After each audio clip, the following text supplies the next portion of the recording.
Bom dia a todos e todas, sejam todos e todas bem-vindos, bem-vindas. Aqui em Curitiba é um domingo frio, nublado, mas nossos corações estão aquecidos. Isso nos ajuda a encarar a vida, encarar a semana com esperança. A Irene está aqui comigo, a mãozinha dela gelada. E batendo os dentes. Nós vamos retomar o nosso tema, seguindo o nosso costume, né, de expor, interagir, discutir sobre temas que nós consideramos relevantes. É um fim de semana importante para o Brasil. Apocalipse nos ajuda a pensar nisso. A besta cairá. Nós sabemos disso. Essas são as boas novas do Apocalipse. Por mais que a besta pareça ter 10 cabeças e 50 chifres, e o seu poder parece inabalável, o Apocalipse nos mostra que não há besta que não caia, porque é da natureza da besta cair. Não tem como um governo bestial que adota as práticas que nós estamos observando no Brasil subsistir. Então, é com esta esperança, com essa firme convicção de que as coisas podem até piorar, mas que elas caminham para a ruína, todos esses que matam, as 523 mil vítimas que morreram nesse último ano e pouco, sendo 75% delas evitáveis. Esta ferida profunda da nossa sociedade não ficará por isso mesmo. Haverá justiça, mesmo que não venha da forma como nós esperamos, como seria aceitável ou necessário a democracia. Haverá justiça. Então essa é a leitura que nós fazemos do Apocalipse. Estou aproveitando para unir uma coisa e outra, para a gente perceber como o Apocalipse se comunica com a situação presente, como o Apocalipse anda no mesmo chão que nós. Sejam todos bem-vindos, bem-vindas, meus irmãos e irmãs. Sei que os tempos não estão sendo fáceis para muitos de nós. Alguns de nós que estamos aqui somos sobreviventes, outros estão enlutados, estão tristes, estão se sentindo saqueados nas suas forças de vida. Mas o Apocalipse é a revelação também da esperança. Então é com esse sentimento que nós retomamos aqui a nossa temática. Aproveito para dar as boas-vindas a todos vocês nesta página do Facebook, Teologia Pé no Chão. Peço que curtam esta transmissão, que compartilhem quanto puderem. Lembro também que temos um canal no YouTube com o mesmo nome, Teologia Pé no Chão. Peço que acessem esse canal, mesmo que você prefira assistir pelo Facebook, não deixe de ir lá no canal Teologia Pé no Chão. A Irene, se conseguir, vai colocar ali agora o link. Para que vocês me ajudem também a promover aquele canal e se inscrevendo lá, divulgando. Quanto mais vocês visitarem e se inscreverem, maior a visibilidade do canal. Tem pessoas que preferem assistir pelo canal, não curtem redes sociais, ou vice-versa, ou ambas as coisas. Então, por favor, nos ajudem para que esse material gratuito, de qualidade, chegue ao maior número de pessoas. Isso também é evangelização. Bom, nós estamos estudando o livro do Apocalipse de uma perspectiva pé no chão, né, como está aí explícito no nome, Esse curso está dividido em 4 sessões. A primeira sessão foi de conceitos importantes e eu estou mencionando isso porque eu vou sempre precisar recorrer a esse material. Então agora nós estamos chegando num ponto do curso em que eu vou precisar daquele conteúdo já ministrado, né? Estou ministrando de uma forma didática, né? Mas eu vou precisar interagir com esse material. Na segunda sessão eu contei a história da interpretação do Apocalipse para que você sempre se lembre de que o Apocalipse tem uma história, e aliás uma longa história, e que esse livro influenciou a caminhada da igreja e até a caminhada política, né? Na medida em que a igreja influiu na política ou o seu modo de pensar do seu povo, agiu, interagiu na história da humanidade. Então esse é um livro importante, que tem uma longa história. E nessa terceira sessão, que nós estamos caminhando para o encerramento, já vou falar sobre isso, eu estou naquela matéria, naquela disciplina acadêmica chamada Introdução ao Livro, Introdução ao Apocalipse. Nesta sessão eu já respondi quem é o autor, quando escreveu, qual foi o contexto, qual foi o propósito, como o livro se organiza, assuntos desse tipo, qual o contexto histórico. E hoje eu quero abordar com vocês um tema muito importante para a interpretação do Apocalipse, que é a natureza da visão. O que significa que Apocalipse seja uma revelação para ser vista. Então, esta relação entre revelação e visão. Isso inclui, talvez, algum conhecimento do gênero literário, então vou precisar que você acione a sua memória lá da primeira, segunda, terceira aula, quando eu falei de gênero literário, de apocalíptica. Quem não assistiu daí? Quem não assistiu vai precisar fazer esse balanceamento aí, esse recurso para poder acompanhar. Na próxima aula, também poderia dizer que é um subtema do gênero literário, mais ou menos isso. Eu pretendo tratar das fontes do Apocalipse. Quando eu digo fonte, eu estou me referindo ao sentido bibliográfico, né? De onde João tirou o material, o conjunto de simbologia e de imagem para escrever, para transformar sua experiência em escrita.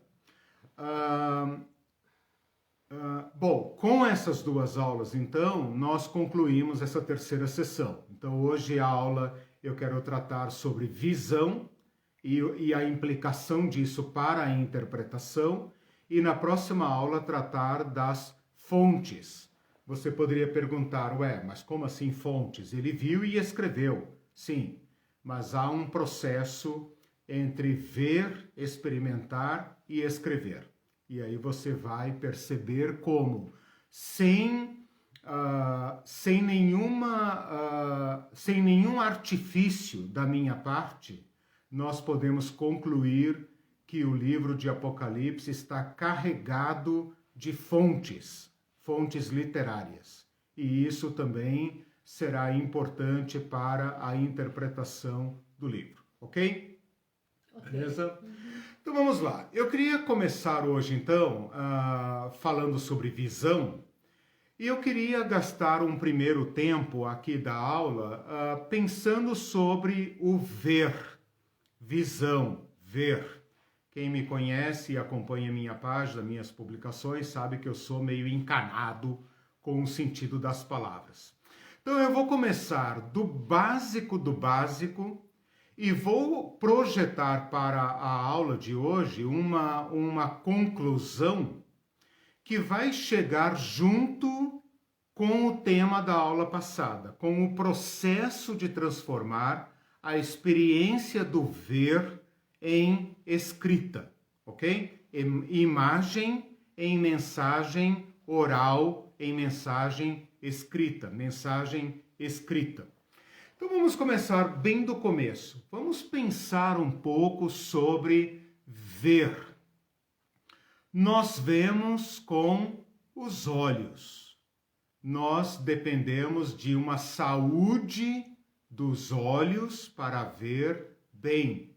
É interessante como a Bíblia, Sermão do Monte, Jesus, mas a Bíblia de um modo geral, usa esta faculdade do ver e do não ver, né? Do cego. O ser cego, era para o mundo antigo e também para nós hoje não deixa de ser uma grande deficiência. Quando eu digo grande, no sentido das suas implicações. Ser privado de ver causa profunda implicação no estar no mundo, no se relacionar com o mundo. Uma pessoa privada da visão, da faculdade da visão, do sentido da visão, depende de desenvolver outros sentidos a fim de reparar esta falta. Por exemplo, a audição, né? Uma pessoa deficiente visual é obrigada a desenvolver uma audição muito mais apurada do que nós que podemos ver normalmente. Então, o fato de vermos o mundo, as pessoas, as coisas, o ambiente, transmite para nós uma noção da realidade. Nos permite interagir com o mundo. Nós vemos as coisas que existem. Nós dependemos de olhos saudáveis para ver. Se você tiver um pouco de curiosidade em pesquisar, nem que seja uma pesquisa básica, tipo Wikipédia, e dar uma olhada sobre o olho humano. Talvez você nunca tenha parado para pensar nisso. Como o olho vê? Qual é a dinâmica orgânica que transforma a imagem? Por exemplo, estou aqui com este copo na minha frente, né? E você também está vendo aí um copo de vidro. Como é que os meus olhos batem nesta imagem e transformam esta captação da imagem em uma imagem compreensível, que eu possa dizer, estou vendo um copo. E você pode olhar para essa imagem e falar, é um copo.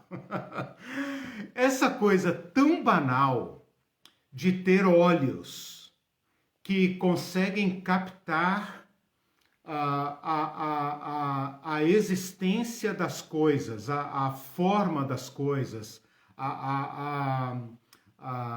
a existência delas diante de nós, transformá-las em uma imagem e depois numa mensagem, porque eu posso dizer isto é um copo, se dá de uma maneira tão automática, tão rápida, que a gente nem se dá conta de que entre o olhar, entre o objeto, o olhar o objeto e transformar isso numa visão compreensível, tem toda uma intercomunicação entre o nervo óptico, a córnea, a retina, a captação disso no cérebro, a mensagem invertida, os dois olhos que juntam uma imagem, porque se eu fechar um olho eu ainda vejo um copo, se eu fechar o outro olho ainda vejo um copo, tenho dois olhos projetando sobre uma imagem e não vejo dois copos, vejo um.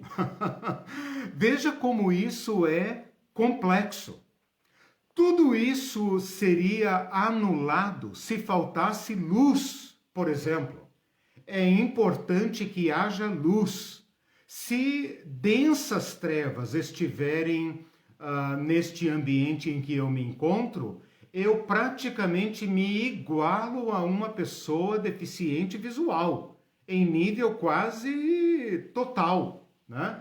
Então, uma pessoa que tem uma boa visão no escuro ainda é capaz de captar sombras, noções, perfis, né?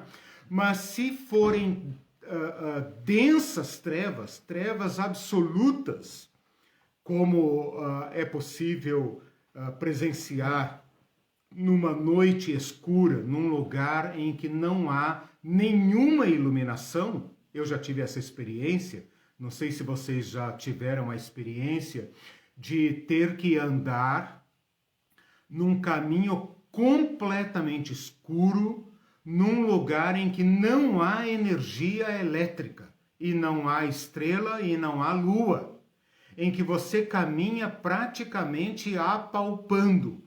Eu estava numa região do interior do Mato Grosso do Sul, e você poderia topar, por exemplo, com uma vaca deitada no meio do caminho.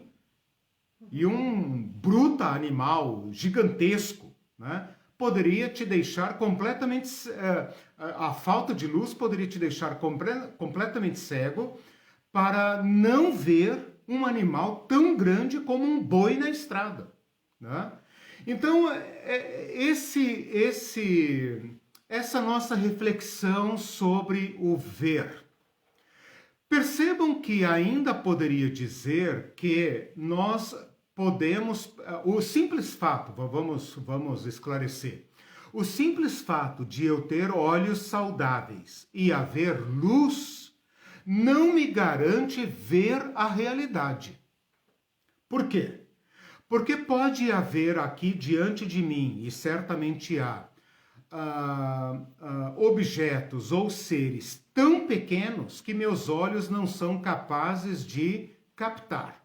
Então veja, os meus olhos, mesmo havendo luz e mesmo sendo saudáveis, têm uma limitação física.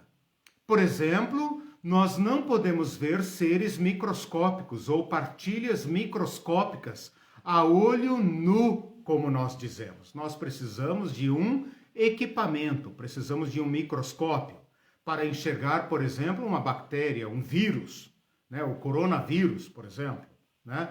Que chama corona porque tem a forma de uma coroa, e você vê o desenho dele aí na internet. Mas ele não pode ser visto a olho nu.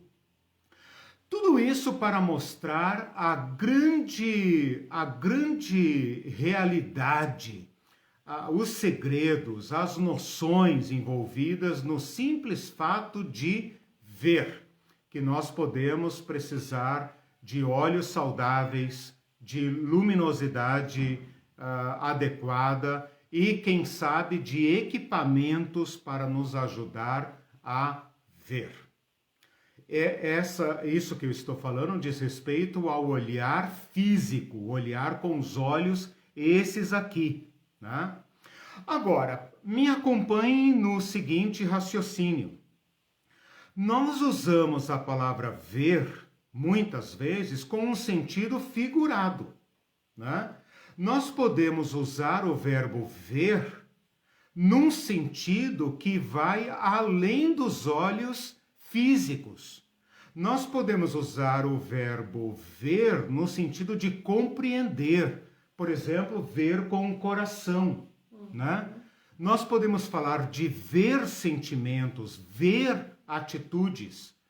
Então há aqui uma descontinuidade, digamos assim, denotativa, né? Entre o objeto da visão e a visão. A visão, nesse caso, passou para um campo conotativo, figurado, porque eu estou falando de coisas que não podem ser iluminadas pela luz do sol ou pela luz elétrica e não podem ser captadas pela minha córnea, nem podem ser transformadas em imagens reais, imagens com forma física, com cor, com sensação física. Isso ainda vai um pouco além se eu me referir à linguagem religiosa. Por exemplo, nós falamos de vidente, clarividência, né? Esta vidência, uma capacidade de ver o que não pode ser visto pelas pessoas comuns ou por esses olhos aqui, esses olhos que a terra há de comer, como se diz no português popular, né? No proverbial. Os antigos, como dizia. Os antigos, como dizia minha sogra. esses olhos que a terra há de comer, né? Quer dizer, esses olhos físicos. Esta realidade do olho, esse olho que enxerga coisas que não são vistas, é representada na religião, no universo religioso, como aquele olho. O olho, por exemplo, na pirâmide. O terceiro olho na testa. Muito comum nas imagens de religiões orientais, como, por exemplo, indiana, aquele olho aqui, né? Então, nós temos esses olhos que veem as coisas comuns que eu e você podemos ver da mesma forma, né? Exceto azul e verde, que a gente nunca concorda entre homem e mulher, mas isso é uma particularidade. Verde, azul, verde, não vamos abrir essa discussão, né? Deixa isso quieto. Ok. Mas tem esta noção um tanto comum do olhar para além. E então nós entramos aqui no campo da vidência, do vidente, daquele que vê o que não pode ser visto, como se ele tivesse um olhar, e aqui o olhar já foi para o campo figurado, conotativo, de antever, de prever, ou ver por antecipação, ou compreender, captar realidades que não podem ser vistas por olhos comuns. Bom, eu vou levar então agora esta terminologia do ver, visão, para o campo religioso cristão, né? Então agora eu vou fazer um subconjunto, uma particularidade para pegar esta visão religiosa, mística, e levá-la para o território teológico cristão, para a experiência do Antigo Testamento e para a experiência do Novo Testamento. No Novo Testamento, aliás, no universo bíblico cristão, Antigo Testamento e Novo Testamento, a visão depende de uma revelação. Então, nós não temos no universo cristão, no universo da Bíblia, pessoas com uma super capacidade espiritual, um dom de antever, porque ela tem uma mente superdotada, ou porque ela tem um espírito, ou porque ela tem uma semidivindade. Isso não existe no nosso tronco religioso, no nosso universo cristão. Eu vou chamar de universo cristão para simplificar, na realidade bíblica.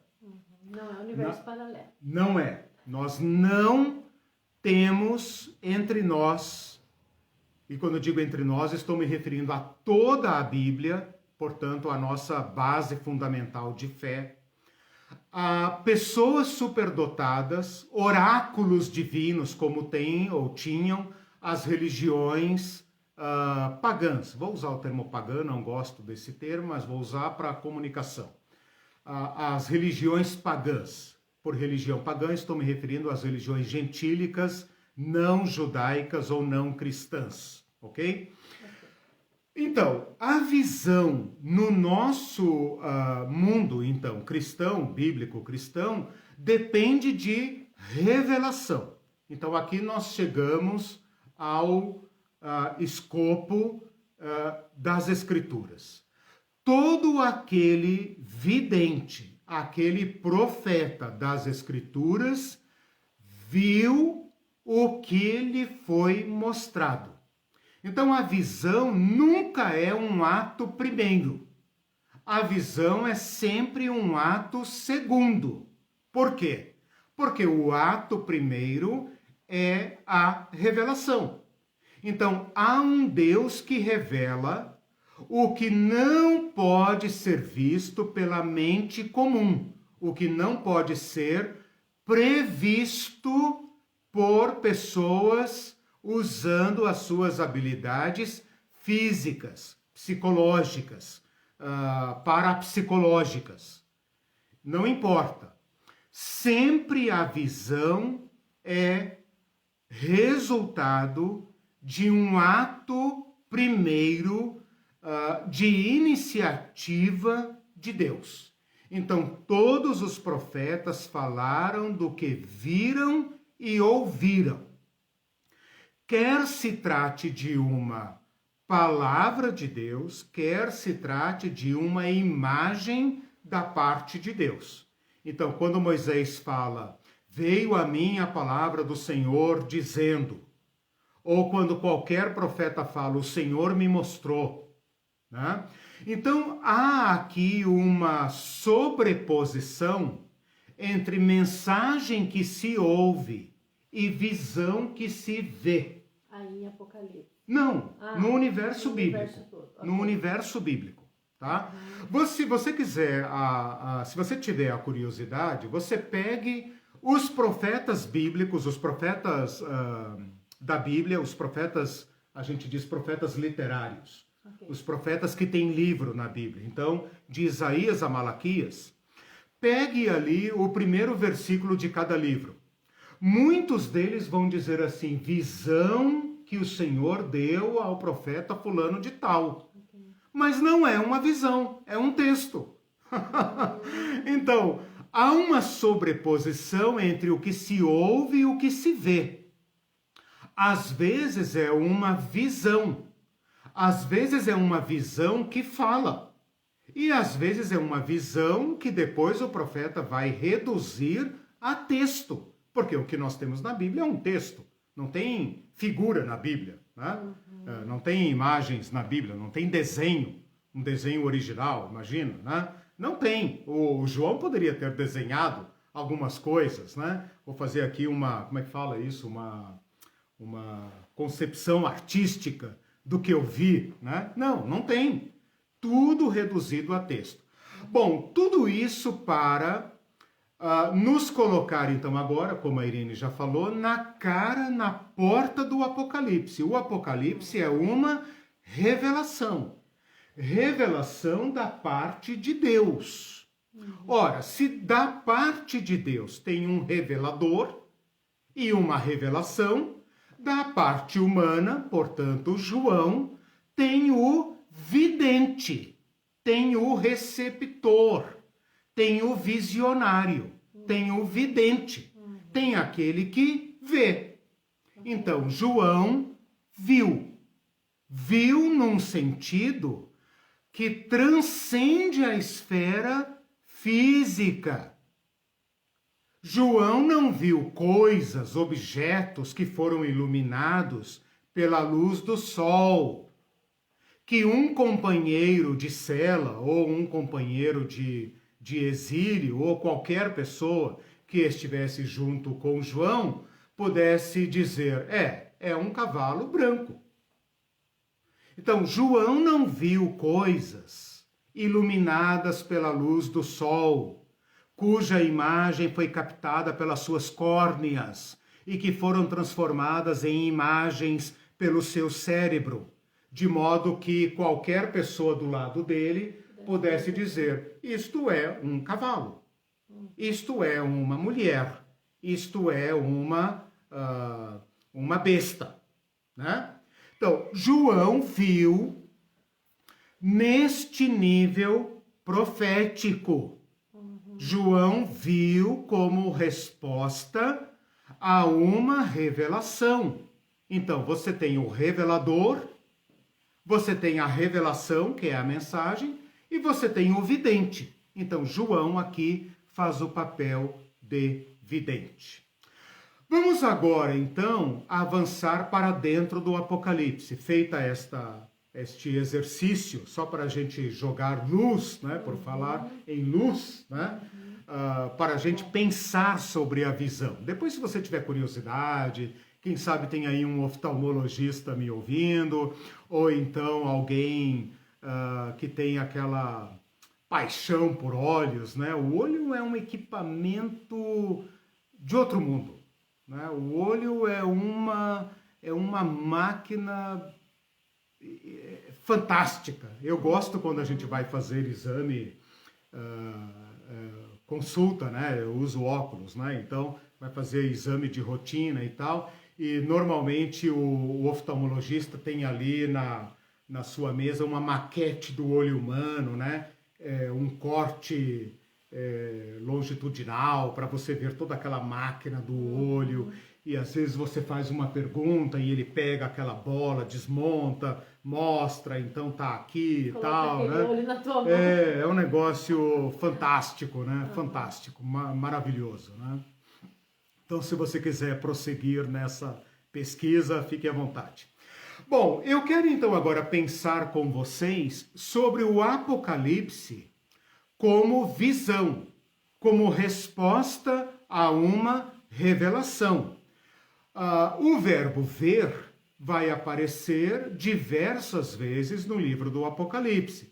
Então, vai aparecer a palavra revelação, Apocalipse, mas também vai aparecer a palavra ele me mostrou, e vai aparecer eu vi, eu olhei e vi, né? Um idiomatismo hebraico, olhei e vi, né?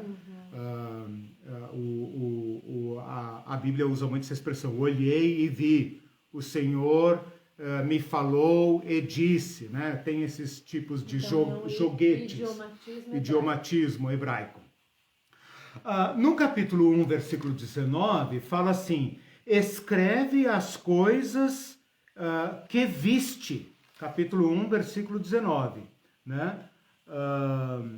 Escreve, pois, as coisas que viste. Então, eu te mostrei, você viu, e agora você escreve. Então, o livro é resultado de uma visão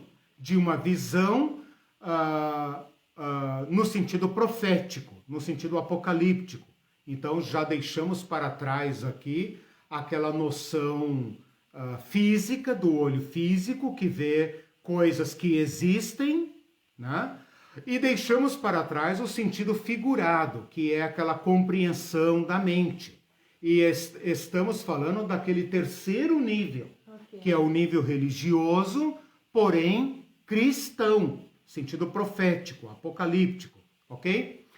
Agora veja bem, o João fala, logo aqui no capítulo 1, versículo 10, ele fala assim, achei-me em espírito.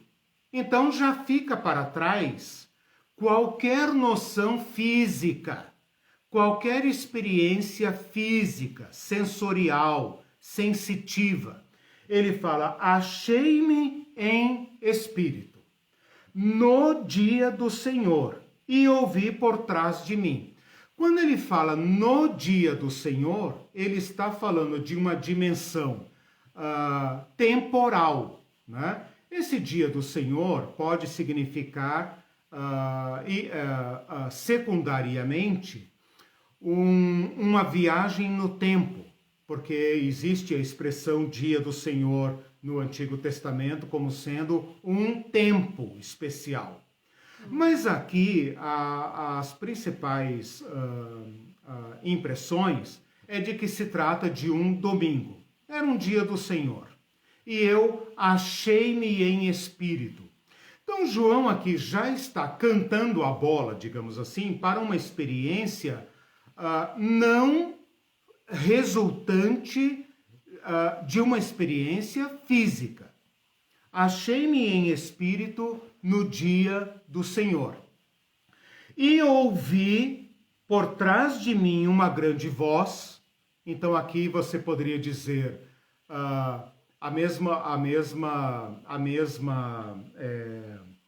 o mesmo exercício que eu fiz com os olhos, você poderia pensar agora nos ouvidos, né? Se eu sou o companheiro de cela ou companheiro de exílio de João, eu também teria ouvido? Porque se é uma voz normal, eu e você ouvimos no mesmo ambiente, a menos que um dos dois seja surdo, né? Deficiente auditivo. Ouvi uma voz por trás de mim, uma voz que também não é comum, uma voz como de trombeta. Ora, não existe vozes que soem como trombeta. Então aqui você já percebe que a experiência transcendeu. E o modo que João tem de falar isso é em espírito. Em espírito aqui está em oposição ao em corpo, em experiência corporal. Vamos em frente, depois vamos pensar um pouco sobre o que isso significa. No capítulo 4, que abre também uma visão, no capítulo 4, versículo 2, fala assim, vi uma porta no céu, uma voz me dizendo, sobe para aqui. Imagina você, uma voz no céu, né, dizendo, sobe. Legal. Como? Você vai jogar uma escadinha de corda, né? Aí no versículo 2 responde a nossa pergunta. Imediatamente eu me achei em espírito lá. Então ele não conta como ele subiu. Ele fala, achei-me em espírito. Ou seja, não é uma experiência corporal. João, em pessoa, em carne, vou usar essa expressão, em corpo, não foi a lugar nenhum. No capítulo 17, versículo 3, quando abre a terceira visão, seguindo aquela estrutura que eu falei na aula passada, ou foi na aula passada? Na aula passada eu falei sobre... Na aula passada... Foi na aula passada que eu falei sobre estrutura? Não, peraí, deixa eu ver aqui que agora me fugiu. 22, estrutura, aula passada. Aula passada, que eu falei das visões. No versículo 3, capítulo 17, versículo 3, fala assim, transportou-me o anjo. Aqui ele não fala que ele achou-se em espírito. Aqui ele fala que ele foi teletransportado, né? Teletransporte. Transporte angélico, né? Transportou-me o anjo em espírito. Então ele explica como ele foi. E depois no capítulo 21, versículo 10, quando começa a quarta visão, ele fala, e me transportou em espírito até uma grande e elevada montanha. Então aqui você já percebe o seguinte, João está falando de uma experiência transcendental, que ele em espírito, a gente poderia dizer aqui algo quase análogo, não é a mesma coisa, porque se fosse a Bíblia teria dito, mas quase análogo à experiência do sonho. Como se dormindo, ele tivesse tido uma experiência em que ele, tipo assim, um mega sonho, daqueles que a Irene tem e eu não tenho, né? Aqueles sonhos Spielberg. Vocês sabem que muitos dos filmes do Spielberg foram resultados de sonho, né? Sonhos. Que é resultado né? dos meus sonhos. Não, a Irene só não... É porque ela não foi levada para o Silvio Santos. Senão ela também teria chegado em Hollywood, como dizia minha sogra. Se fosse filho de rico, estaria no Silvio Santo. Né? Mas como é filho de pobre, ninguém reconhece o dom. Mas graças a Deus, só eu tenho acesso aos sonhos da Irene. Mas alguns de vocês talvez tenham aqueles sonhos espetaculares, com sons, tem até perfumes, né? Eu não sonho nada, né? Eu acordo zerado, né? Meus sonhos não... Isso, É estranho, eu sou um cara esquisito, mas talvez tenha alguém aí entre vocês que me entenda, né? Bom, João está dizendo de algo, como eu estava dizendo, análogo a um sonho. Ele fala, eu não fui a lugar nenhum. Se havia alguém ao lado de João, alguma companhia, não participaria desta experiência. Porque ele fala, achei-me em espírito ou fui levado em espírito. E ele fala de outros lugares. No capítulo 1 ele fala, achei-me no céu. No capítulo 17 ele é levado ao deserto, a uma montanha. No capítulo 21 a uma montanha. Então ele está dizendo de uma experiência extracorpórea, semelhante a um sonho, em que ele vai ao céu, em que ele vai ao deserto, em que ele vai à montanha. Portanto, é neste nível que se dá a visão. Então, se trata de um estado de espírito que envolve transferência para lugares distintos. Então, fica claro aqui para nós que se trata de uma experiência extracorpórea. Se você quiser uma analogia com as Escrituras, você pode pegar 2 Coríntios capítulo 12, logo ali no início, quando Paulo fala, conheço um homem que se no corpo ou fora do corpo, ali Paulo joga para uma experiência muito sui generis, né? João aqui não deixa dúvida, ele não fala como Paulo, ele fala, não, foi em espírito mesmo, né? E isso então aconteceu. E esse estado de espírito foi para permitir a João uma compreensão, uma visão melhor do que lhe foi revelado. Então veja, Deus revela a João e João em espírito vê. E é disso que se trata aqui, ok? Bom, vamos avançar então um pouquinho para frente para ver esses cortes do filme. Esses cortes que o próprio texto nos oferece, tá? Porque ele fala assim, lá no capítulo 1, ele fala assim, achei-me em espírito no dia do Senhor. E aí eu falei na aula passada, fica parecendo que ele teve um êxtase, um super êxtase, acordou e escreveu. Agora você já está acompanhando comigo em que pelo menos 4 situações principais há um corte do próprio texto que mostra que João está em outro momento e em outro cenário. Então não sou eu que estou forçando para dentro do Apocalipse um modo de interpretar. Não, eu estou literalmente respeitando o desenvolvimento do texto. Estou dizendo para vocês que o próprio João está nos dizendo que se trata de uma outra visão, de um outro cenário. No capítulo 4, ele fala do céu. Sobe para aqui e eu te mostrarei. Né? E ele fala, imediatamente achei-me lá. Né? Achei-me lá em espírito. No capítulo 17, ele fala, e o anjo me transportou para o deserto. No capítulo 21, ele fala, e o anjo me transportou a uma alta montanha. Não está no céu, está no deserto, está na montanha, em espírito. Então, acompanha aí as viagens de João, né? As 1000 léguas espaciais de João. Então, veja, no capítulo 1, ele fala que subiu. No capítulo 10, um dado novo que eu vou dar agora. No capítulo 10, ele fala assim, vi um anjo poderoso descendo. Ora, se João vê um anjo descendo, ele já não está mais no céu. Então, ele está nos dizendo que se trata de um outro ver, né? Capítulo 10 é o que fica subentendido, né? Vi, capítulo 10, versículo 1. Vi outro anjo forte descendo do céu, envolto em nuvem, com o arco-íris por cima da sua cabeça, o rosto como sol e as pernas como colunas de fogo.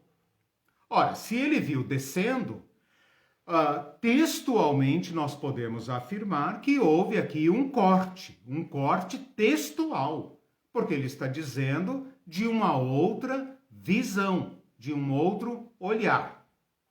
Mesma coisa aconteceu lá no capítulo 17, mesma coisa aconteceu no capítulo 21. No capítulo 12, por exemplo, ele fala assim, viu-se grande sinal no céu. 12 o quê? 12:1.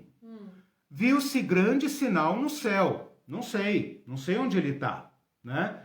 Aí depois no versículo 10 fala assim, ouvi grande voz no céu proclamando. Ouvi grande voz no céu. Será que ele está lá? Ou será que ele em terra viu no céu, um espetáculo no céu? Dá a impressão que ele estava na terra e viu o céu. E sem contar que o sujeito indeterminado viu-se, né? Em todos ele falou viu, e aí ele disse viu-se. Viu-se, exatamente, Ou interessante. pode ser indicação de sujeito indeterminado. Exato, exatamente, exato. Mudou a percepção. No capítulo 14, fala assim: olhei e eis o cordeiro em pé sobre o monte de Sião. Então, João está onde aqui? Está em Jerusalém? Né? Em espírito, está em Jerusalém. Isso é capítulo 14, 1. No capítulo 15, 1, vi no céu outro sinal. No capítulo 12 ele vê um sinal, no capítulo 15 vi no céu outro sinal grande e admirável. No capítulo 18, versículo 4, ele fala assim: ouvi grande voz no céu, dizendo. No capítulo 20, versículo 1, ele fala assim: vi descer do céu um anjo. Então já não estava no céu. Exato. Então, se você acompanhar as próprias indicações do texto, exatamente, descidas e subidas, indas e vindas, né? Por meios de transportes diversos, né? Alguns ele nem viu quem o levou, foi tão rápido que ele nem viu, e outros ele fala, gostoso, confortável aqui, o anjo me levando, né? E tal, o anjo levou ele, né? É engraçado que quem tiver aí uma Bíblia católica, tem um texto que está na parte apócrifa de Daniel, o livro de Daniel, na Bíblia católica, tem um acréscimo apócrifo. Apócrifo, claro, em relação à nossa Bíblia protestante.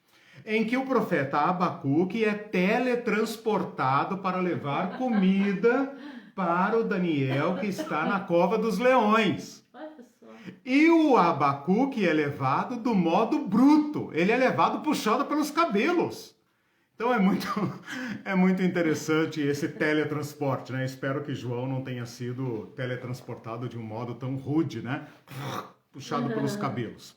Bom, se você então segue essas indas e vindas, subidas e descidas de João, você percebe que há diversos cortes entre as seções, entre o que é revelado e o que é visto. A mudança de cenário, a mudança de local, a mudança de tempo.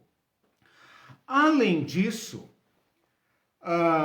João recebe ordens de escrever. E aqui eu faço uma ponte com a aula passada, né? João recebe ordens de escrever. Às vezes não recebe. E às vezes recebe uma ordem específica. Por exemplo, no capítulo 14, deixa eu ver aqui as anotações que eu fiz.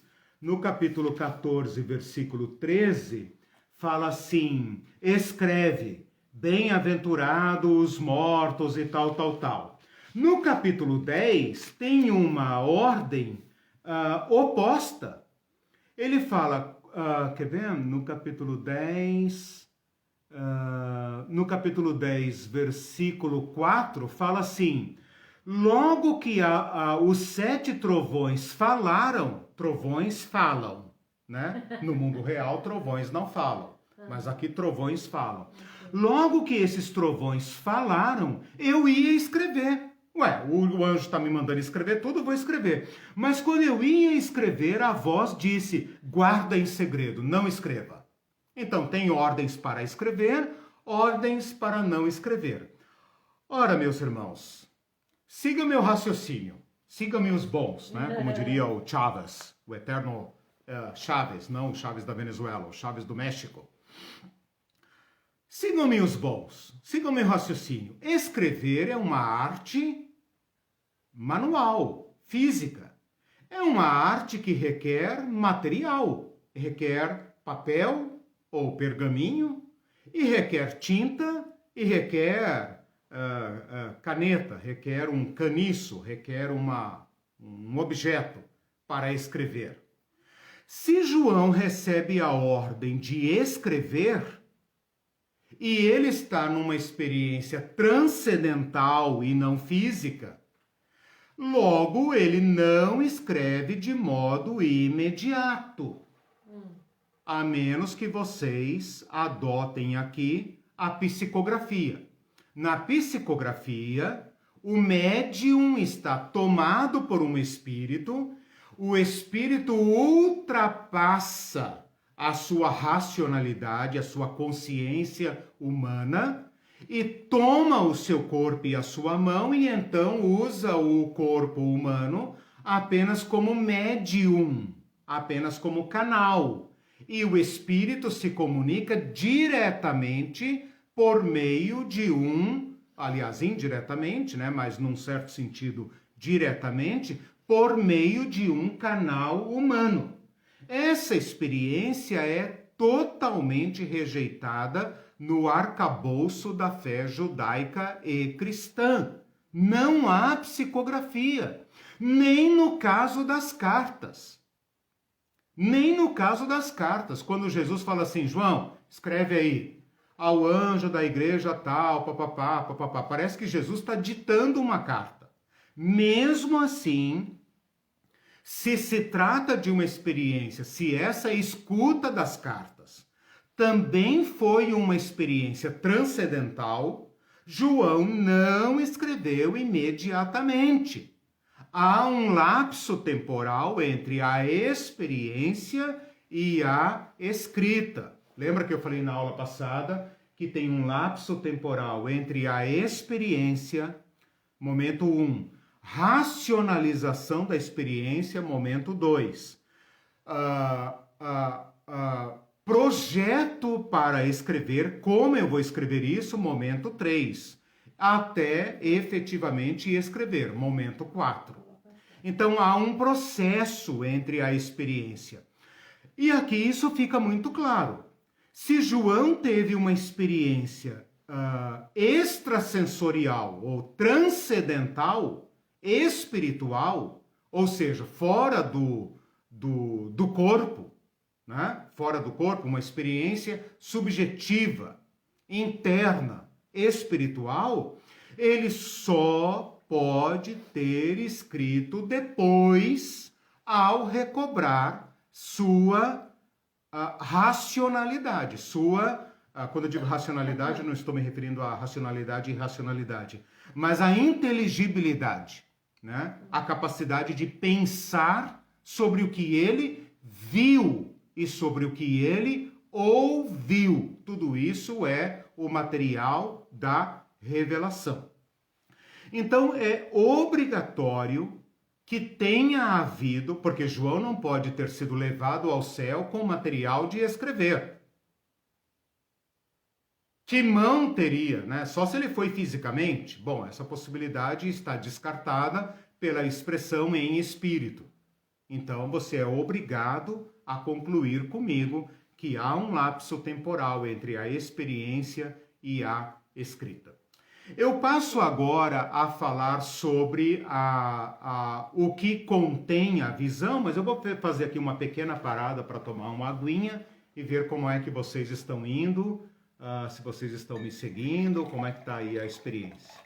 Não, tá, tudo bem. Tudo bem? Legal. O Eduardo Fabrício falou que o recalque está funcionando bem contigo, Eliseu. Deve ser por causa dos que você falou que não sonha. O recalque. Quem falou? O Fabrício está aqui com a gente, Eduardo Fabrício. Sim. Fabrício, olha aí. Não, porque onde já se viu a pessoa achar que não sonha... Eu acho que eu só sonho em porcaria, assim, lixo, vai tudo pra lata do lixo, o cérebrozinho... Não, aqui acho impossível a pessoa achar que não lembrar do que sonha, isso. Que é estranho. Não, é eu sou estranho, normal. desculpa. Aí, tá vendo? Fabrício. E ainda achar que não sonha, cara. Não, eu sonho. Só que o meu sonho, sabe quando você deleta um monte de arquivo no computador que fica assim, aqueles arquivinhos virando pozinho assim e caindo na cestinha do lixo? Quando você apaga? É assim que eu vejo o meu sonho. Tipo assim, vai tudo saindo, assim, tá virando um pozinho caindo na latinha do lixo. Eu acordo com aí de manhã eu acordo com o meu. sonho. De manhã eu acordo zerado, né? Mas vejam como Deus escreve certo por linhas tortas, né? Como diria minha sogra, né? A Irene acorda com... Ele ama minha mãe, né, gente? A Irene acorda com muitos sonhos para contar e eu acordo com o meu arquivo zerado para ouvir. Você já pensou se eu tivesse um monte de sonhos também para contar, né? Seria um negócio meio Mas complicado. isso aí, na verdade, tem a ver com diz que tem a ver com a órbita dos olhos, sabia? Eu já li sobre isso, só que eu não lembro quem é quem. Quando você acorda, quando ela está se movimentando e quando ela está parada. Talvez é isso. Então, eu tenho um Lembrar sonho e não pesado. lembrar tem a ver com isso. Só que você nunca lembra, acho estranho. Não, é porque meu sonho é pesado e eu não acordo com os meus olhos revirando. E você tem um sono tão sensível que quando seus olhos reviram, você acorda. Aí você pega o sonho ainda antes de virar pozinho. Eu vou achar alguém para transformar em filme. Isso, exatamente. Não será eu. Quem sabe aí, o Eduardo Fabrício, você que estuda aí essas coisas da mente aí, ó, vocês podem fazer um corpo, né? Como é que chama? Um corpo técnico, né? Para analisar. Bom, então eu já falei sobre em que estado ele recebeu. Teologia pé no chão, tá? Exatamente. Eu já falei em que estado ele recebeu, já falei sobre onde esses cortes literários que mostram transição de um lugar para outro, de um tempo para outro, porque ele mesmo fala, então vi, depois destas coisas vi, então me transportou. Todas são marcas textuais que indicam corte. Fim de uma experiência, início de outra. Aí você já tem que também concordar comigo, você precisa ser muito teimoso para discordar de mim agora, que o livro de Apocalipse não foi escrito numa sentada só. Então, se você achava que João teve uma psicografia, não teve. Se você achava também que ele escreveu se ele escreveu até a caneta cair da mão, como se fosse assim uma catarse. Ai, meu Deus, deixa eu escrever rápido aqui antes que eu me esqueça. Ai, amém. Venha, Senhor Jesus, amém. E aí caiu num sono profundo, esgotado e tal. Não. Agora você já percebe que se esta visão é um conjunto de experiências transcendentais, então o processo da escrita pode ter acompanhado estas experiências, né? Então, você tem uma experiência no capítulo 1, você tem uma experiência no capítulo 4, 5, 6 e 7, talvez, você tem outra no capítulo 10, outra no capítulo 12, outra no capítulo 15, outra no capítulo 17, outra no capítulo 21.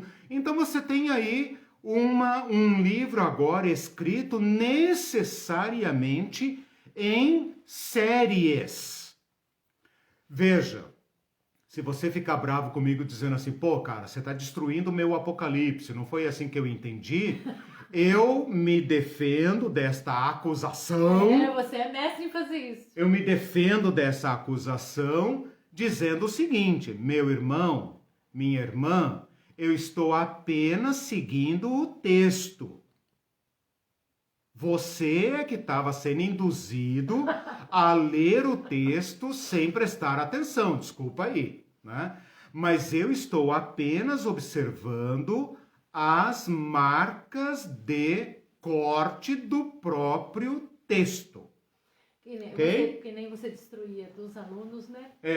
Exato. Arrancava o teto. Mas ó, o Fabrício, né? O Fabrício cantou uma bola muito legal aí para mim, porque ele é da área de letras, né? Talvez tenha outros aí da área de letras, a Irene também é da área de letras, observando essas marcas textuais, redacionais, né?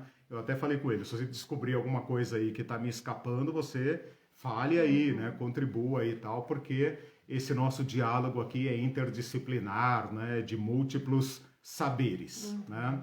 E as contribuições de vocês me ajudam muito também, né? Podem acreditar que a educação aqui é freiriana.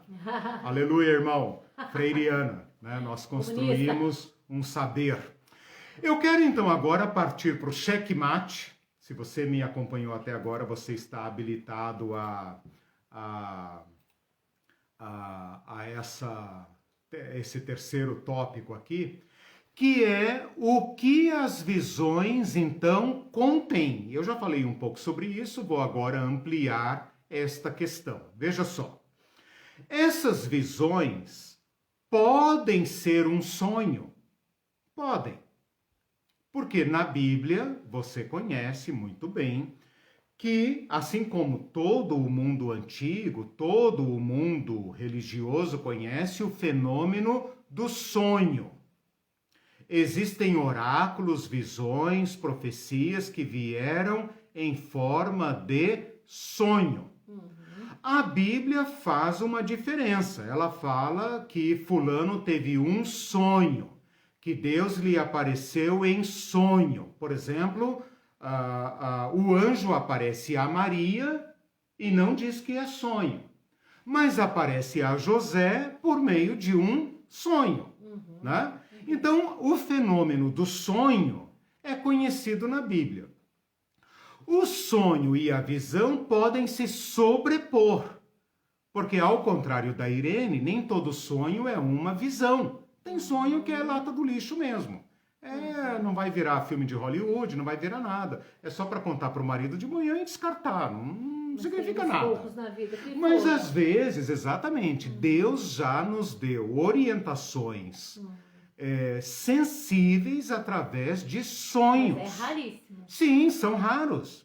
Mas trata-se de uma visão em sonho. Então eu estou apenas querendo dizer que a visão pode ser recebida em estado de dormência, de sonho. Pode ser também um êxtase, embora o êxtase seja uma experiência raríssima nas Escrituras, né? Rarissimamente o êxtase é conhecido nas Escrituras.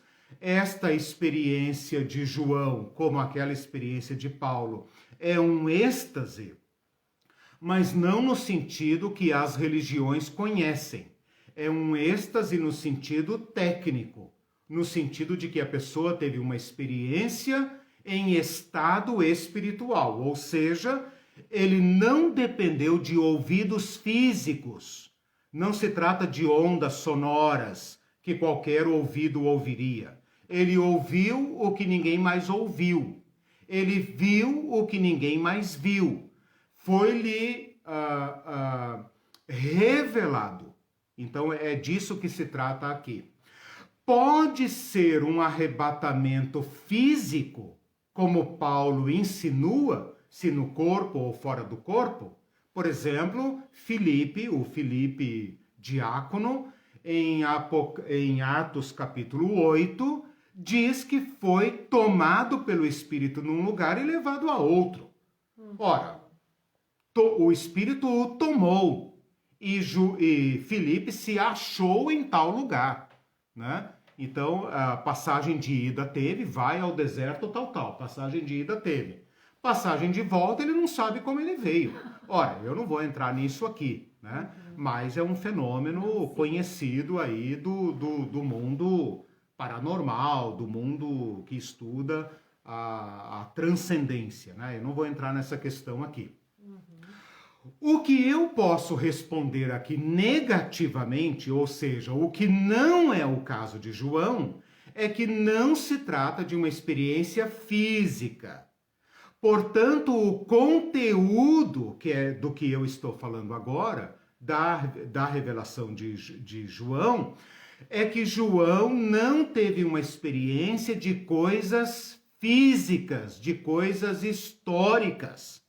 Que o que João viu não tem relação com o mundo real. Então, João vê uma mulher no céu. Ora, não tem mulheres vestidas de estrelas ou com a cabeça no sol e o pé na lua, meu irmão. E ele vê uma besta subindo do mar. A besta que ele viu não existe no mundo real. Não saem dos mares da vida, dos mares reais. Não se costuma ver bestas no mar. O dragão não existe.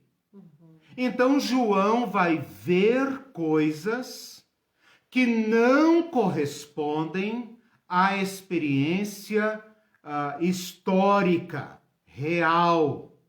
Então qual é o conteúdo do Apocalipse? Não é uma experiência física, não é uma experiência historicizável. O que João vê não pode ser reproduzido na experiência humana. Nunca aconteceu no tempo, nem no espaço. O que ele vê está na ordem espiritual. E nem se trata de doutrina, nem se trata de apenas linguagem figurada. O que João está vendo não é uma parábola, como Jesus que fala, eis que o semeador saiu a semear, tal, o semeador é aquele, a semente, tal. Não se trata disso. Se trata de uma linguagem apocalíptica. Então, este é o conteúdo da visão. João viu coisas que lhe foram mostradas com toda a liberdade que o mundo espiritual transcendental tem. Então, no mundo, na ordem das coisas espirituais, na ordem das imagens livres das limitações do olho nu, ele pode ver um anjo que tem pés como de fogo. Ele pode ver Jesus com uma língua que, na verdade, é uma espada afiada, e seus olhos são como de fogo. Ele pode ver um anjo voando pelo céu. Ele pode ver um dragão. Ele pode ver uma mulher vestida de vermelho, montada sobre uma besta de 10 cabeças. Por quê? Porque assim como os sonhos não estão delimitados às realidades históricas, às realidades materiais, físicas, humanas, reais, que têm correspondência ao mundo real, a linguagem da imagem é livre. O meu olho físico só pode ver as coisas que existem. E só pode ver o mundo microscópico por meio de equipamentos mecânicos, físicos. Quando João vai para o em espírito, ele está livre de qualquer amarra. Ele está livre do tempo. Ele está livre das cores. Ele está livre das formas. Ele está livre da realidade. Ele pode ver um cordeiro morto em pé. E que está como que sangrando ainda. Ele pode ver um leão da tribo de Judá, que ao mesmo tempo é uma raiz e que é um cordeiro. E ele pode ver, por outro lado, no capítulo 13, um cordeiro que fala como dragão. Ora, mas dragão não fala. Então, João está completamente livre. Até da lógica. Então. Livre da lógica, claro, porque a logos pressupõe um conjunto comum, né, Eduardo, Fabrício, você que é da área de letras, me faltam aqui os termos técnicos, né? Mas vocês só estão me entendendo porque nós temos um conjunto de signos comuns. Se eu estivesse falando em russo, em chinês, em grego, ou até em espanhol, a capacidade de compreensão de vocês ficaria limitada. Então, para que haja comunicação, nós temos que ter um universo comum de símbolos. João está livre deste conjunto de símbolos, portanto, livre da lógica, da lógica da comunicação, então, além das dos cores, limites, das cores, das formas, das imagens. Ele pode ver, por exemplo, no capítulo 9, cavalos que têm aspecto de gafanhoto, semelhante a cavalo, suas cabeças como coroas de ouro, rosto de homem, cabelo de mulher, dente de leão, cara. Por isso que a gente sofre ao ler o Apocalipse, então, né? Porque então, a gente tenta entender com essa mente. Exato. Não Exato. só a mente, mas a gente não está em espírito para ver o que ele está vendo. A Exato. gente está no modo... Aí você me leva a uma Modo resposta, a um conjunto. Eu acabei de falar, Fabrício, me ajuda aí com um conjunto de signos. Por exemplo, a língua portuguesa. As imagens conhecidas. Ele falou aqui signo, significado e significante. Isso, perfeito. Signo, significado e significante. Nós temos como é que fala? Esse pacto linguístico, né? Esse pacto linguístico. Que eu falo copo, você imagina copo, né? Imagina se eu falasse copo, você imaginasse navio. Nós não iríamos nos comunicar, seria uma Babel, né? Mas aqui, a Irene, quando ela fala, por isso então que a gente não entende. Aqui tem um segredo que eu vou explorar na próxima aula. O conjunto de signos era acessível ao povo de João, porque é a linguagem da apocalíptica. A apocalíptica fornece o conjunto de signos que permite o povo de João, as igrejas de João, interpretar, dar significado ao que João está dizendo. E isso eu e você não temos. Então, na próxima aula eu quero trabalhar um pouco sobre isso. Ok. Portanto, respondendo a essa pergunta, qual é o conteúdo do Apocalipse? Ora, o conteúdo do Apocalipse são visões, coisas que se vê. Às vezes João descreve, às vezes explica, às vezes reproduz diálogo, às vezes ele se refere diretamente ao leitor, por exemplo, quando ele fala todo aquele que ouve, bem-aventurado aquele e tal, ele faz esses cortes para se comunicar diretamente com o ouvinte, para captar a atenção do ouvinte, e às vezes ele reproduz cânticos que eu às vezes pensava, que lindo, cânticos do céu, estamos aprendendo cânticos do céu. Mas o oposto também é verdadeiro. O Apocalipse pode estar colocando na boca dos anjos cânticos das igrejas de João.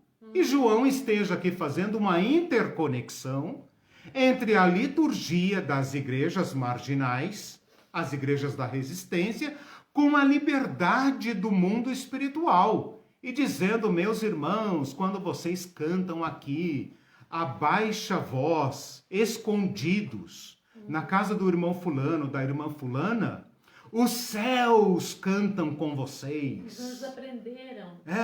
Os céus cantam com vocês. Vocês louvam o Cordeiro que foi morto. E os anjos também cantam, meus irmãos. Então vocês não estão sozinhos aqui em Sardes, em Filadélfia. Vocês estão tendo a sua ração diminuída, porque vocês não podem comer carne sacrificada ao ídolo, porque vocês não podem participar das festas do imperador, mas lá no céu tem um banquete, aonde vocês estão sendo aguardados, né? Então o Apocalipse pode ter essa intertextualidade, essa comunicação que chama as igrejas a participar deste momento sublime e rompe então a solidão dos marginalizados. Então agora eu vou para o meu golpe final. Segura aí. O Alexandre Klein comentou assim, dragão nem existe, né? É um bicho mitológico que pelo visto é mais antigo que imaginamos. Isso. Ele fala de dragão, exemplo, né? É isso que eu vou falar na próxima aula. Eu vou demonstrar na próxima aula que o Apocalipse é um grande caldo literário que bebe no Antigo Testamento, em livros apócrifos e na mitologia. Né? Então a próxima aula vai ser muito interessante por isso. Às vezes a gente lê e não se dá conta. Tipo, o dragão. Claro. É o dragão, como se o dragão existisse. Você dá a sua interpretação. Tem gente que fala que é a China. Né? O que eu vou fazer? Então isso é um perigo, né? Segundo o Tim LaHaye, é a China, né? Porque a China, o símbolo é o dragão, etc, etc. Né? Mas tudo bem, vamos lá. Bom, então agora eu vou para o meu golpe final.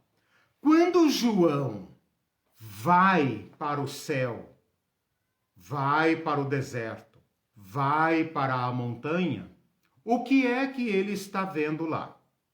Ele está vendo coisas que estão acontecendo faticamente. Então, quando ele vê a Jerusalém descendo do céu, ele está vendo uma cidade descendo do céu?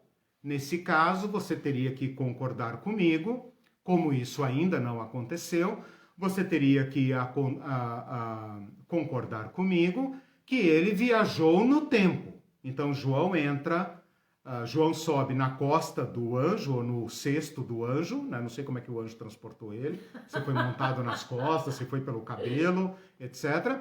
E João então entra nessa máquina da ficção, né? De Volta para o Futuro 3, né? E ele viaja naquele carro do professor e ele vai lá para o ano 5557. Opa, não estou marcando data, pelo amor de Deus, só estou brincando com a ficção, né? Já anotei o ano aqui. Eu faço resuminhos, né? Já anotei o ano. Então, João viajou no tempo, então. Não, João não viajou no tempo. Eu nego esta possibilidade absolutamente. João não viu uma cidade quadrada cúbica descendo dos céus. Não viu. João viu uma besta. A besta de 10 cabeças e não sei o quê. João viu uma mulher no céu. Ah, então ele foi para o passado. Então aqui ele foi levado para o passado, né? E tal.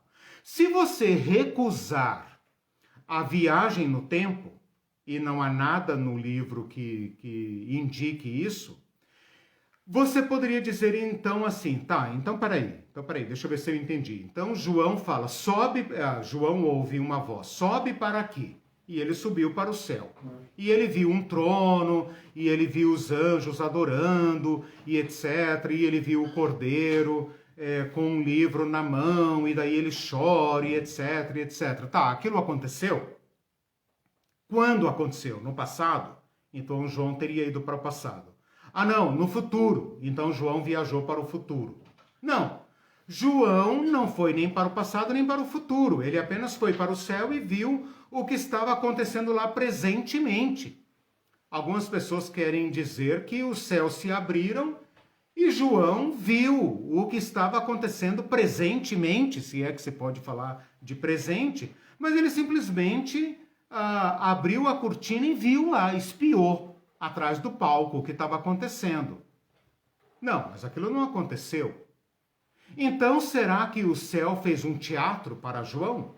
Será que aquela cena do capítulo 4 e 5, que é a cena do cordeiro, do culto, de todos os povos que adoram, etc, etc, aquilo é o quê? Aquilo já aconteceu, está acontecendo, vai acontecer. Eu queria, então, com base em tudo que eu falei até agora, dizer o seguinte: não é nem uma representação teatral, nem uma viagem no tempo. É uma visão. Portanto, o meu checkmate e a grande conclusão dessa aula é a seguinte: Apocalipse é uma visão. Uma visão de coisas irreais. É uma visão. Irreais no sentido de que não correspondem a eventos históricos, não correspondem à viagem no tempo, não corresponde a nenhuma realidade, nem da terra, nem do céu. Trata-se de uma visão. Pense um pouquinho no que isso significa. Trata-se de uma visão. João foi levado em espírito como um sonho. Vamos usar a imagem do sonho aqui só para facilitar. Eu não estou afirmando que João teve um sonho, mas só para a gente se aproximar didaticamente, digamos, da experiência de João. João teve um sonho e nesse sonho ele vê dragões, anjos que voam, sobem, descem. Ele vê o Cristo, que numa visão aparece como um homem de cabelos brancos, olhos de fogo, rosto de sol, pés de bronze polido e roupa sacerdotal. Em outra visão, ele vê Cristo como um cordeiro. Esse cordeiro toma o livro na mão, olha a liberdade das imagens, né? E abre selos com as suas patas. O cordeiro abre o lacre com suas patas. Depois ele vê uma mulher no céu que está para dar à luz, e ela dá à luz a um bebê do sexo masculino. Essa mulher existe? E o dragão está ali para comer, devorar o filho. Esse dragão existe? Então veja, o fato de colocar o Apocalipse no nível, no estado de visão, coloca-nos agora em condições ideais para caminharmos para uma interpretação adequada. Não cabe aqui perguntar se Cristo tem olhos de fogo. Não cabe perguntar se a roupa de Jesus é branca ou vermelha. Não cabe perguntar se Jesus anda montado em cavalo. Não cabe perguntar se tem um dragão lutando com Miguel no céu. Não cabe perguntar se tem um cavalo amarelo, um cavalo vermelho e um cavalo preto. Não cabe perguntar se no céu tem um livro selado com 7 selos. E nem se tem livro. Não cabe perguntar nada disso. Então eu acabo de libertar o Apocalipse de todas as tentativas de interpretação que são artificiais, porque não fazem justiça ao que o próprio Apocalipse diz de si mesmo. Ele é uma revelação da parte de Deus que foi vista, portanto, recepcionada por João. E a partir da experiência de João, transformada em um texto. Tudo que João relata está no campo da visão. Viu coisas que não existem historicamente nem realmente. Tudo que está narrado no Apocalipse não aconteceu. Não aconteceu. Não houve batalha do Armagedon, não houve fogo do céu, não houve acampamento de exércitos, não houve besta que sobe nem que desce, não houve abismo, não houve nada. Mesmo que ele tenha visto. Visto como nós assentamos nessa aula. Uma visão. É que você está arrancando o teto, né? Então. Uma visão. Agora você entende. Agora você entende o que eu quis dizer. João teve uma experiência no nível de sonho profético. Nesse sonho profético ele vai, vem, ouve, vê, sobe, desce, chora, escreve, etc, etc. Nada disso aconteceu. Faz de conta que você está do lado de João. Faz de conta que você é vizinho de João, companheiro de João, etc, etc. Para todos os efeitos práticos, João está dormindo, o imperador continua reinando, o culto ao imperador continua acontecendo, os crentes continuam sendo perseguidos, o mar continua batendo na praia de Pátimos, tudo como dantes na terra do Abrantes. Nada aconteceu. Tudo está dentro de João. Olha o que eu vou dizer agora. Segura aí, irmão. Irmã. tudo está dentro de João, no espírito de João, e no entanto não é dele. Ele sabe o que é dele e o que lhe foi revelado, que ele não acessaria por sua própria faculdade mental. Está dentro dele. Tudo está dentro dele. É uma experiência de João. O céu não abriu, não ficou vermelho, não choveu nada, não tem cavalo em lugar nenhum, não tem besta em lugar nenhum, não tem mulher dando à luz em lugar nenhum, não tem nada. Os capitalistas João apenas, chateados, né, com medo das ruas. Exato, não tem cidade de ouro, não tem porta, não tem muro, não tem nada, não tem trono, não tem rio que sai do trono, não tem árvore da vida, não tem nada. Tudo está no campo da visão. Gente, não e eu estou sendo aqui fidelíssimo ao texto.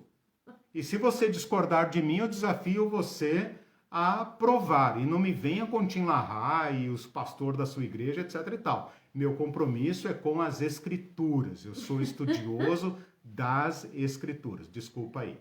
Gente, não vai embora, tá? Isso vai ter explicação. Calma.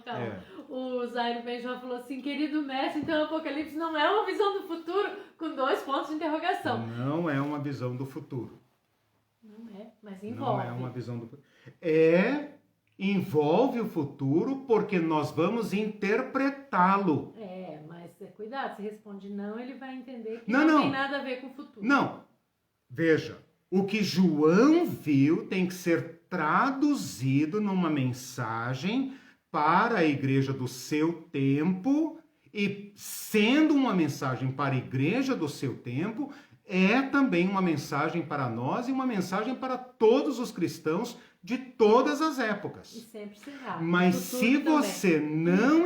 Sim, mas o futuro só existe no Apocalipse de João por causa do Cristo. Aí você tem que acessar as minhas aulas lá do início, quando eu falei do futuro. Não, eu digo, igrejas do futuro vai ter a mensagem vai valer. Exatamente.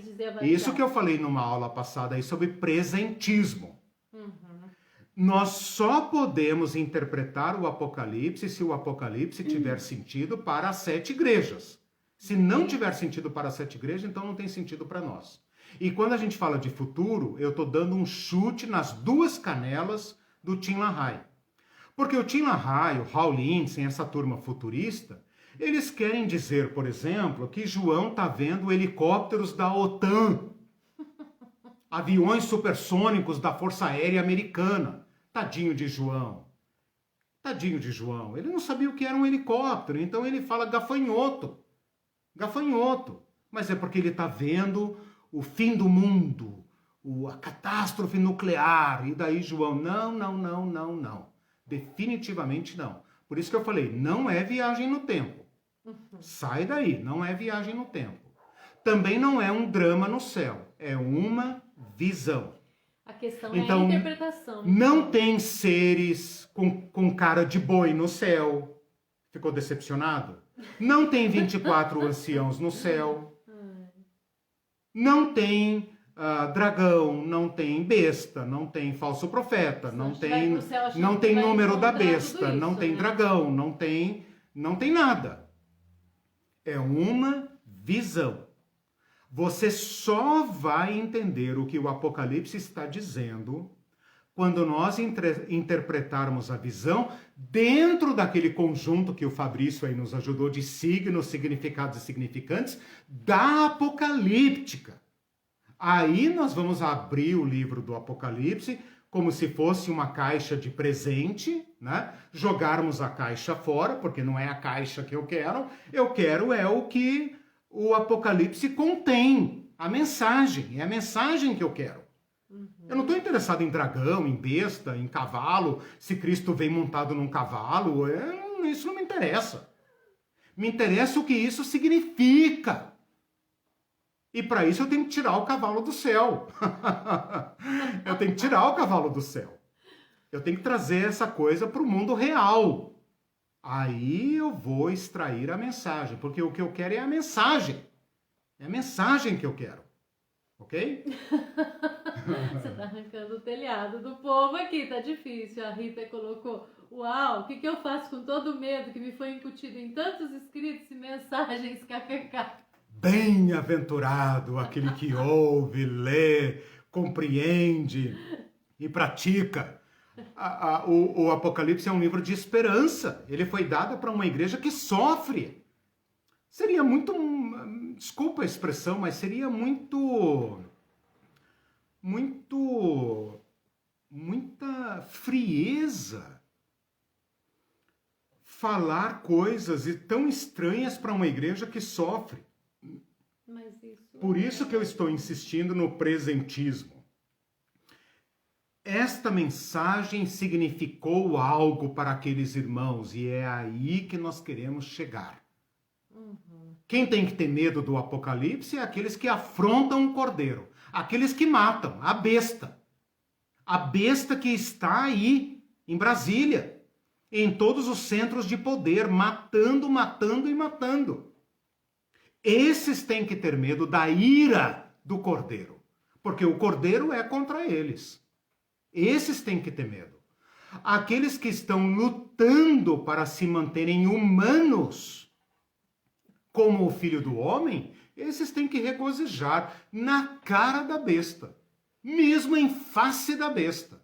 Esses têm que regozijar. É isso que o Apocalipse quer dizer. Ser fiel até a morte, a besta vai cair.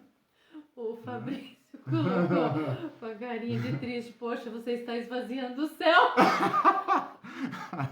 E o Silvio deu risada. Ai, cara, é isso. Que tristeza, né? Nós vamos trazer o céu à terra, você vai ver. Exatamente.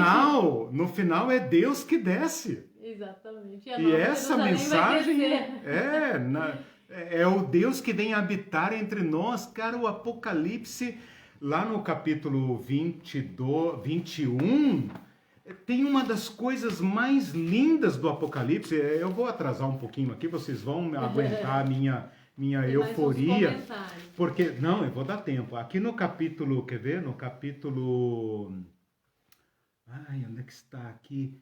Que ele fala, está no capítulo 21, que fala que Deus, se alguém achar aí, aqui ó, capítulo 21, versículo 3, eis o tabernáculo de Deus com as pessoas. Aqui está escrito os homens, mas eu vou traduzir para uma linguagem mais moderna, né? Com as pessoas.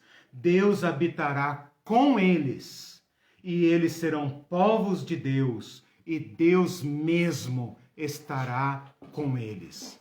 Significa dizer que no fim de tudo, Deus armará sua barraca no nosso meio e morará com a gente. Quer dizer, o próprio Deus descerá do céu. O próprio Deus descerá do céu e armará sua barraca. Eu lamento por quem quer mansão no céu, né? Deus vai armar sua barraca entre nós. Maravilhoso, né? Quem é que mora em barraca na época de João? Os peregrinos, os sem terra, os expulsos, os migrantes, os andarilhos, aqueles que não têm espaço. Bem-aventurados os mansos, os humildes de coração, porque Deus vai armar sua barraca com eles. E o sistema que mata, o sistema assassino, vai virar uma ruína eterna. Vai virar morada de bichos. Não vai nunca mais se levantar. Esse é o Evangelion do Apocalipse. Então, o mundo termina assim, com a barraca de Deus entre os homens. Que legal. O barraco de Deus na favela dos homens. Tem gente que não gostou, mas tudo bem, o que eu vou fazer?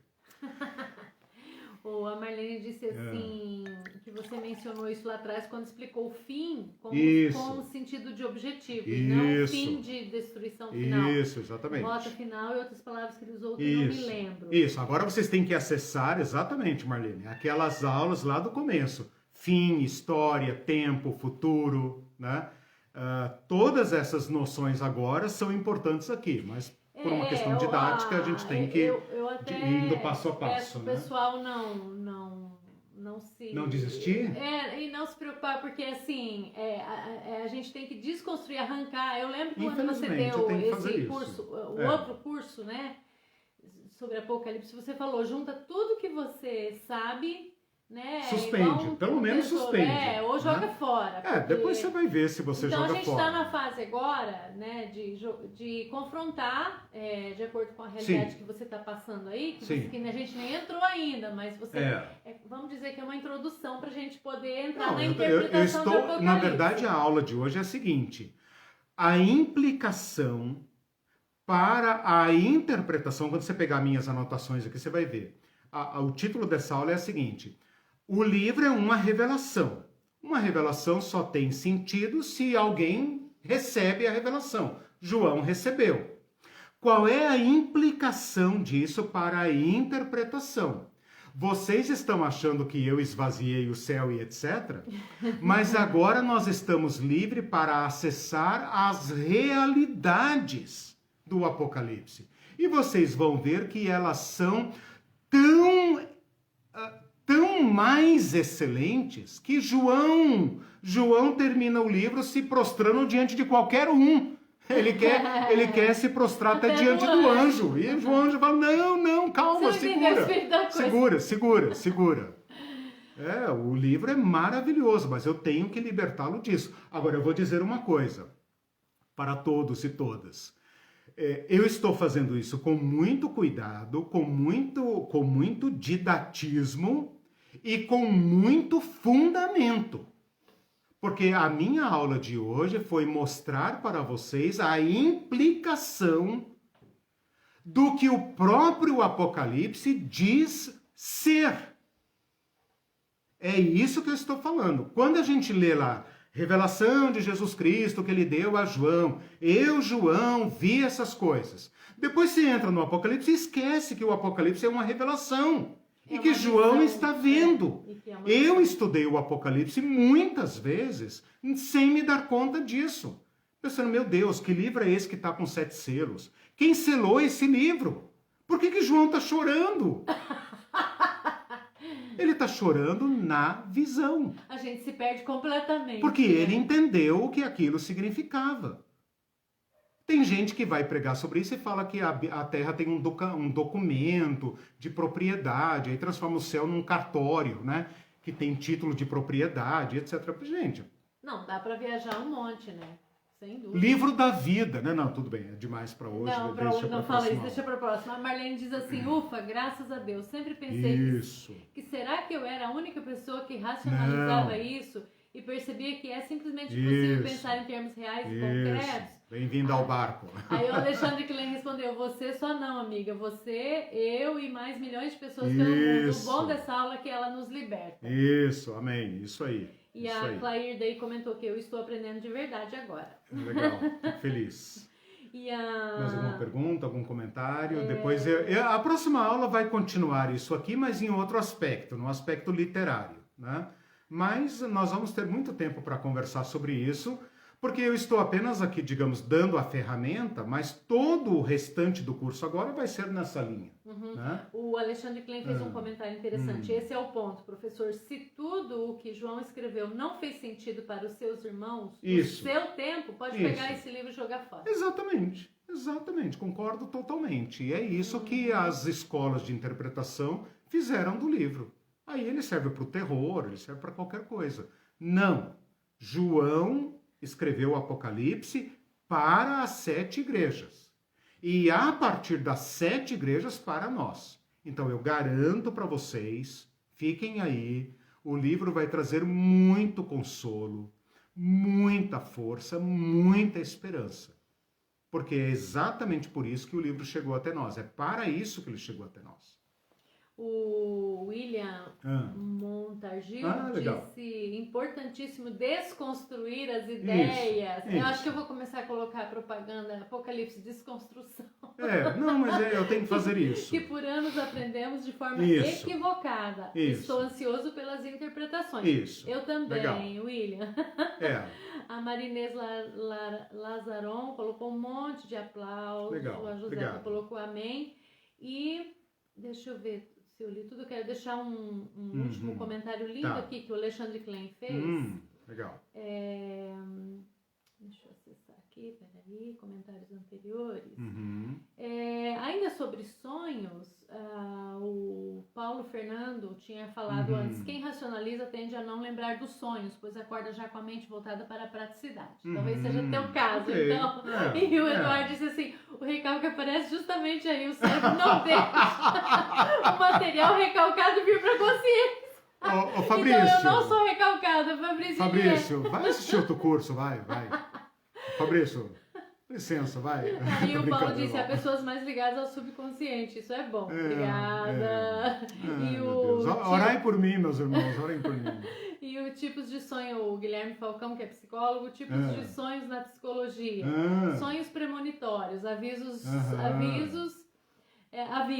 sonhos de perseguição, dificuldades que está passando, sonhos repetitivos, avisos para não adiar decisões e ações. Olha só, além de muitos outros tipos. O fenômeno do sonho conhecido. Interessante. O que é muito importante no nosso curso aqui e em toda a profecia é o seguinte: o profeta sabe que aquele sonho não é produto da sua mente. Né? Essa é a questão. A Irene, por exemplo, que tem sonhos significativos, ela sabe me dizer, olha, eu tive um sonho muito especial, né? Eu preciso te contar. E então a gente sabe que aquele sonho tem um componente uma ali vez que o na torna... vida do morte, o resto não presta. Não, tudo bem. Então, mas essa é a distinção, a experiência interna. Tudo que João viu, ele viu dentro em espírito, mas ele sabe que não é produto da mente dele. É de Deus, é revelação. Eu acho que eu sou a única pessoa do mundo que assiste filme de zumbi e depois sonha com tartarugas marinhas gigantes tentando me pegar. Então. Cara, é um negócio que não fica assistindo tem Netflix sentido. até tarde, tá vendo? Por isso que eu falo que é lixinho. O último comentário do Alexandre. bem bonito que ele colocou, coloquei até coraçãozinho para ele aqui, que a barraca de Deus na nossa favela seja a nossa esperança e motivação de luta pela implantação do reino. Lindo, né? A nossa favela. Maravilhoso. Vejam a implicação disso, Alexandre e meus queridos irmãos e irmãs. O Apocalipse do Tim LaHaye, o Apocalipse capitalista, pensa que no céu nós teremos mansões. Mansão é símbolo do inferno. Desculpa aí se alguém mora em mansão. Mas mansão é o status hoje da solidão, da autossuficiência material levada ao extremo. O que o reino de Deus tem em vista é uma comunidade. Uma comunidade tão linda, tão divina, que o próprio Deus sai do trono, se é que tem trono, né? Sai do trono e arma a sua barraca no nosso meio. Isso faz o jardim do final do livro de Apocalipse ligar-se ao paraíso de Deus, né? Aquela cena do Deus que anda entre os homens, né? Meu Deus, eu não consigo nem pensar nisso. Vamos terminar a aula com essa imagem da barraca de Deus armada na nossa comunidade. Amém. A igreja como comunidade, como nós temos que nos converter ao reino de Deus, né? Pode ser que o paraíso de Deus seja uma grande decepção. Pode ser que aquilo é uma decepção para muitos cristãos. E pode ser que as ruas de ouro com mansões... Quem mora em mansão, meus irmãos? A não ser pessoas isoladas, solitárias. O reino de Deus é uma grande comunidade em que você abre a janela e dá de porta com o outro. Se é que vai ter porta, né? Se é que vai ter porta.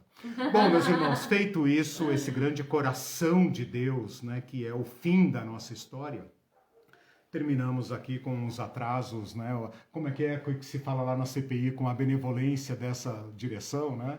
Obrigado, meus irmãos. Tchau, Desfrutem, gente. pensem, nos vemos Beijo na a próxima todos. aula. Se Cuidem-se. cuidem. Deus abençoe a todos.